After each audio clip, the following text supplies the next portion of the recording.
নমস্কার বন্ধুরা, সকলকে পরিপাশা চ্যানেলে স্বাগত। আশা করি সকলেই ভালো আছেন। বন্ধুরা, প্রাথমিকে আর সেমিস্টার প্রথা নয়, উন্নত পরিকাঠামো এবং শিক্ষক শিক্ষাকর্মী নিয়োগ চাই, এই নিয়েই শিক্ষা মহলের দাবি উঠল।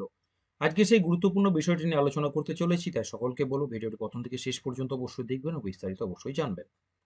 এবার প্রাথমিক শিক্ষায় আমূল পরিবর্তন আসতে চলেছে, বিজ্ঞপ্তি দিয়ে জানিয়ে দিয়েছে প্রাথমিক শিক্ষা পর্ষদ।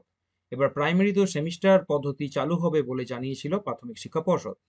তবে এই নতুন পদ্ধতি চালু করা নিয়ে প্রতিবাদ জানাচ্ছে বিভিন্ন শিক্ষক সংগঠন। যদিও এদিন মুখ্যমন্ত্রী মমতা বন্দ্যোপাধ্যায় জানিয়েছেন যে প্রাথমিকে সেমিস্টার প্রথা চালু হবে না।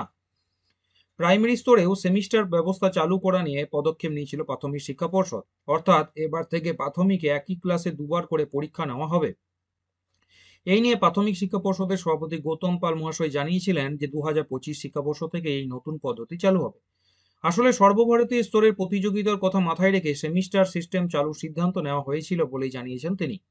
গৌতমবাবু জানিয়েছিলেন যে মুখ্যমন্ত্রী মমতা বন্দ্যোপাধ্যায় এই প্রস্তাবে অনুমোদন দিয়েছেন। বলা হয়েছে যে জুন মাসে প্রথম পরীক্ষা হবে, এরপর জুলাই থেকে নতুন সেমিস্টার, ডিসেম্বরে আবার পরীক্ষা, এরপর আবার জুন পর্যন্ত আরও এক সেমিস্টার। এভাবেই কলেজ বিশ্ববিদ্যালয়ের মতো পরীক্ষার কাঠামো গঠিত হবে প্রাথমিক স্কুলে, এমনটাই জানিয়েছিলেন পর্ষদ সভাপতি।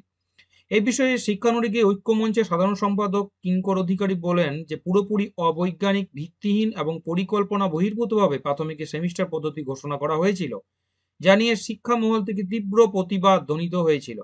আমরাও প্রতিবাদ জানিয়েছিলাম। এর মধ্যে প্রাথমিকের যেটুকু শিক্ষা ব্যবস্থা আছে সেটাও সংকটের মুখে পড়তো। ভবিষ্যতে প্রাথমিকে সেমিস্টার প্রথা নয়, এই শিক্ষা ব্যবস্থাকে উন্নত করতে হলে শ্রেণী অনুযায়ী শিক্ষক, প্রতিটি বিদ্যালয়ের শিক্ষাকর্মী, কম্পিউটার, আকর্ষণীয় সিলেবাস এবং উন্নত পরিকাঠামো ও শিক্ষা পদ্ধতি গড়ে তুলতে পারলে তবেই সরকারি শিক্ষা ব্যবস্থা বাঁচবে।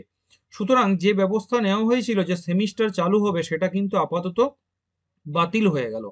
এবার শিক্ষক শিক্ষাকর্মী নিয়োগ এবং তার সঙ্গে পরিকাঠামো গঠনের উপরেই কিন্তু শিক্ষক সংগঠনগুলি যে দাবি দাওয়া করে আসছে, সেগুলির উপর কতটা কাজ হয়, কিভাবে এর উন্নতি সম্ভব, তা নিয়ে এবার শিক্ষা মহল যে পদ্ধতি বা যে ব্যবস্থার কথা বলেছে সেটার উপরে আমাদের প্রাথমিক শিক্ষক পর্ষদ থেকে কি ব্যবস্থা নেওয়া হয় সেটার উপরেই তাকিয়ে রয়েছে আপামর প্রাথমিক শিক্ষক এবং শিক্ষিকারা। আসছি পরে ভিডিও নিয়ে। সকলকে বলবো যে চ্যানেল নতুন, চ্যানেলটি করতে অবশ্যই সাবস্ক্রাইব করবেন, শেয়ার করতে ভুলবেন না, নোটিফিকেশন বেলটি অবশ্যই অন করবেন, ভিডিও অবশ্যই একটা লাইক করবেন। সকলে ভালো থাকবেন, সুস্থ থাকবেন।